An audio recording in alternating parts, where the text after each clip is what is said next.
Moi bons días a todos e a todas. Agradecervos en primeiro lugar a vosa presencia hoxe aquí nesta roda de prensa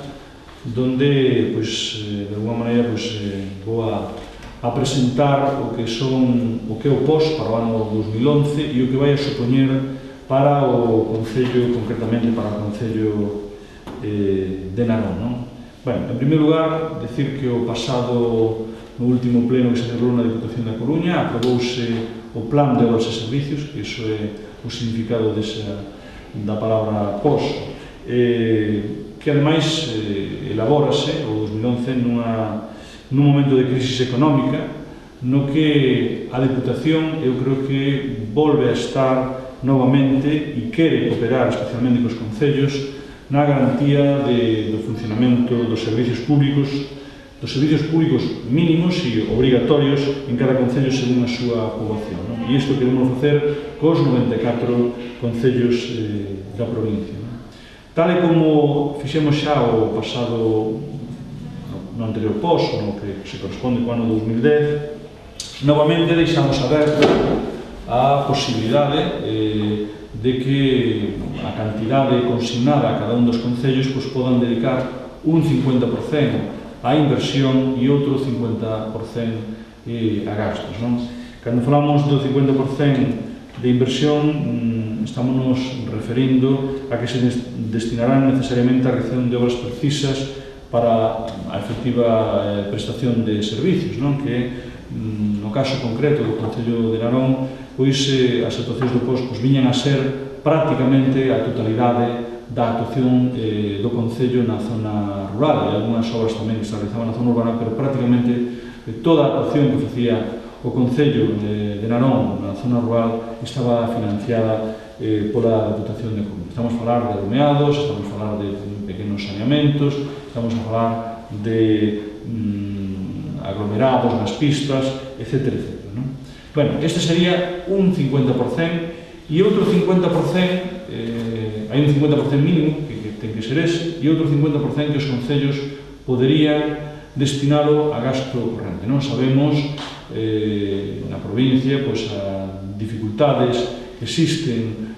nos concellos, as dificultades económicas. Por lo tanto, poderían dedicar outro 50% se o queren a gasto.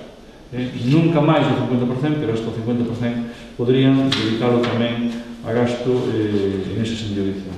Ben, este reparto, estamos falando de 24.200.000 euros que vai dedicar a Diputación da Coruña a toda a provincia, e cantidade que, por outro lado, non disminúe, a pesar desta situación de crisis que mencionaba anteriormente, non disminúe. E que, a hora de repartilo entre os diferentes concellos, como non podía ser de outra maneira, existen uns criterios de reparto. Non son actuacións de outro tipo que a veces se dan en outras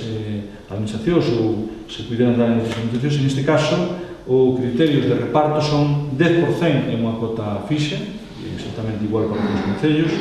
hai un 5% de esforzo fiscal, 15% que se corresponde co número de parroquias de cada concello, un 35% que representa a poboación e outro 35% que representa, en este caso concretamente, a superficie de cada un desos concellos. E, finalmente, decir que no caso concreto do Concello de Narón, a partida económica que lle vai a corresponder está, por dar así números exactos, en 584.480 euros, é dicir, casi 100 millóns das antiguas pesetas,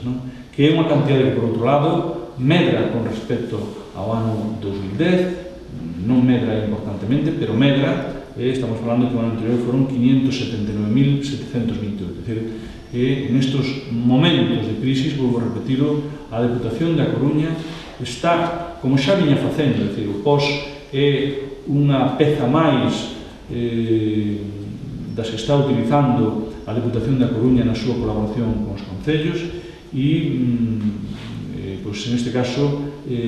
non só non decrece, sino que medra un pouco. Estamos facendo un esforzo moi importante desde a Diputación para colaborar en estes momentos difíciles con os concellos de toda a provincia. E eu, pois, pola miña parte, nada máis, non sei se hai alguna dúda, alguna pregunta que querades que vos aclare sobre este tema ou sobre outros que serán do vosso interés. Pois, se non hai nada máis, moitas gracias.